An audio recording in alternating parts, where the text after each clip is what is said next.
Film Dara iz Jasenovca premijerno je prikazan na RTS-u 20. februara i već u prvim trenucima emitovanja izazvao je veliku pažnju javnosti. Film je bacio svetlo na neke od najmračnijih događaja sa prostora Balkana tokom Drugog svjetskog rata, podsjetivši na ogromna stradanja Srba, Roma i Jevreja u Jasenovcu pod upravom Nezavisne države Hrvatske. Radnja filma prati 10-godišnju devojčicu Daru, koja nakon hrvatsko-nemačke ofanzive na Kozari sa porodicom završava u koncentracionom logoru. Nakon što joj ubiju majku i starijeg brata, smisao njenog života postaje da u uslovima terora i apsolutnog uništenja svega ljudskog sačuva život mlađem bratu. Svi događaji u filmu pisani su na osnovu autentičnih svedočanstava preživelih logoraša.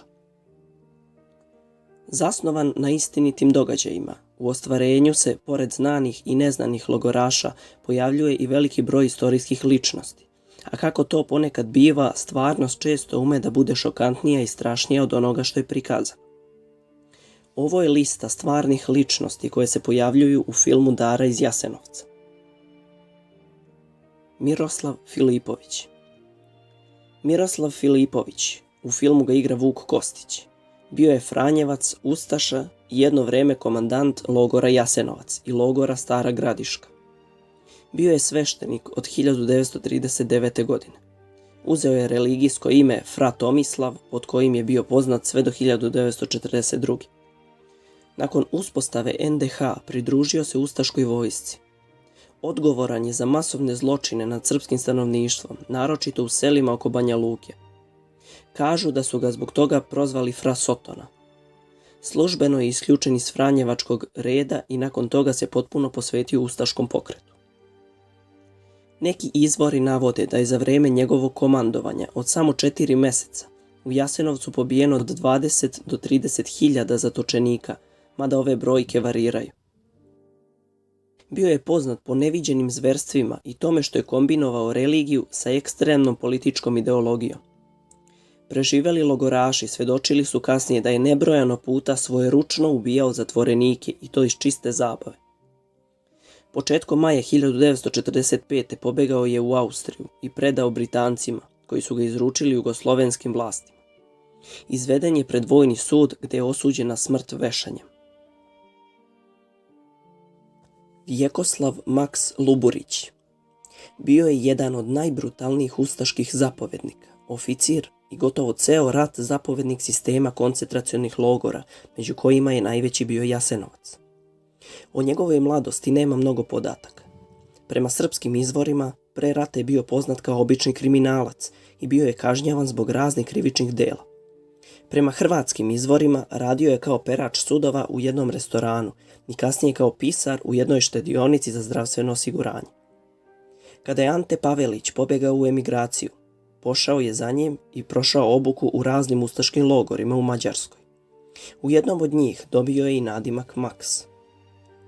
Luburić je bio osnivač, a posle pogibije Mije Babića i komandant koncentracionih logora u NDH, a od kraja 1941. zapovedao ustaškom odbranom, koji je bio treći odsek ustaške nadzorne službe.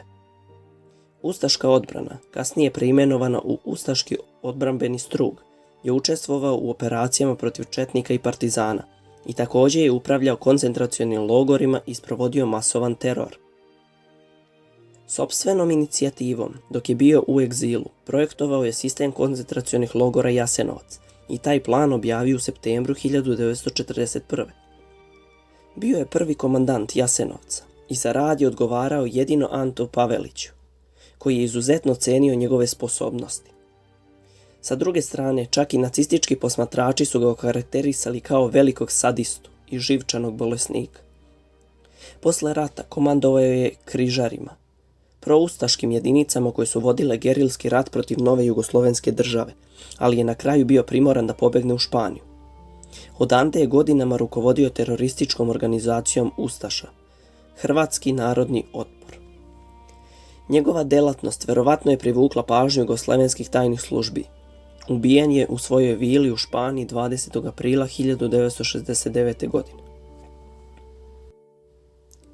Dinko Šakić.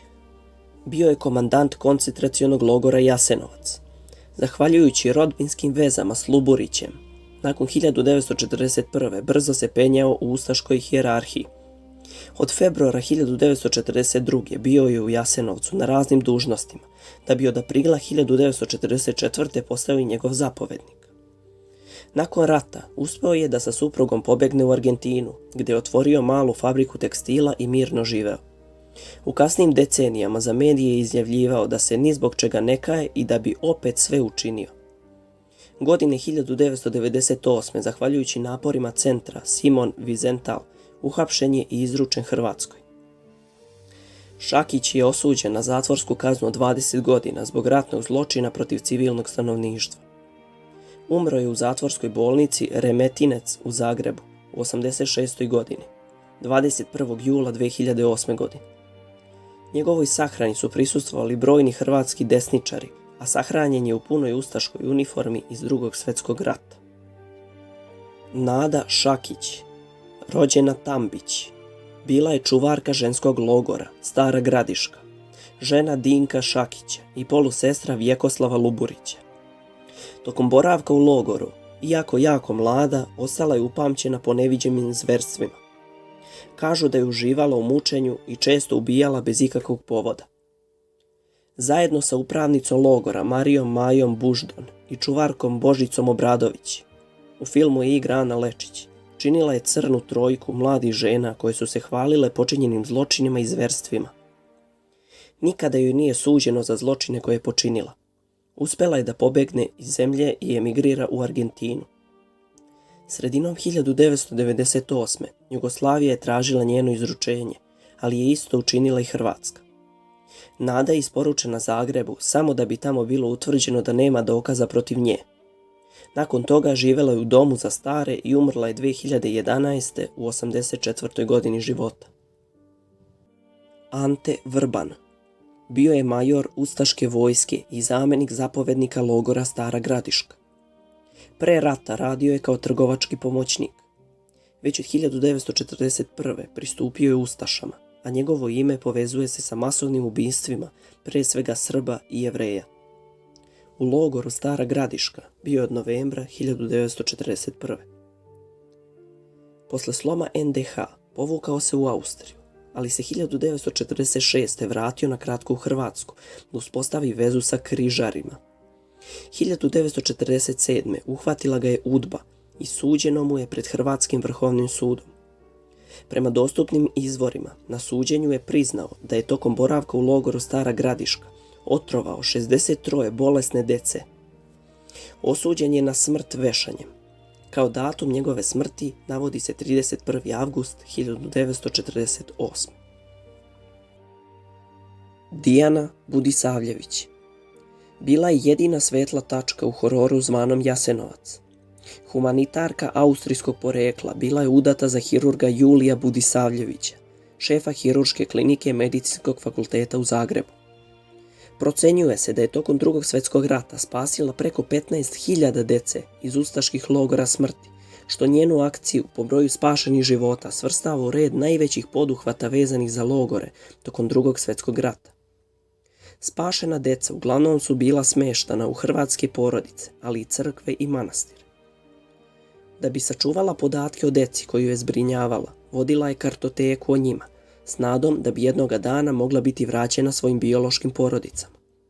Nažalost, te datoteke oduzele su nove jugoslovenske vlasti nakon rata, a njena ponuda da pomogne prilikom identifikacije dece nije prihvaćena. Posle Drugog svjetskog rata otišla je u Innsbruck, gdje je živjela tiho i povučeno. Kažu da se do smrti nije oporavila od posljedica obilaska logora.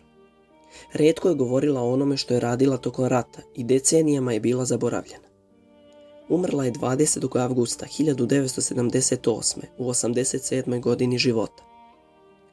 Tek početkom 21. veka počelo je da se govori o njenom velikom poduhvatu, nakon čega je i posthumno nagrađena sa nekoliko odlikovanja. 2019. snimljen je film Dnevnik Dijane Budisavljević, a nešto pre toga i dokumentarac Dijanina deca. Ukoliko vam se svideo ovaj videoklip, obavezno ga lajkujte i prijavite se na kanal. Otvorio sam i Patreon, pa ako želite stisnite na link u opisu videa kako biste pomogli rad našeg kanala. Pozdrav!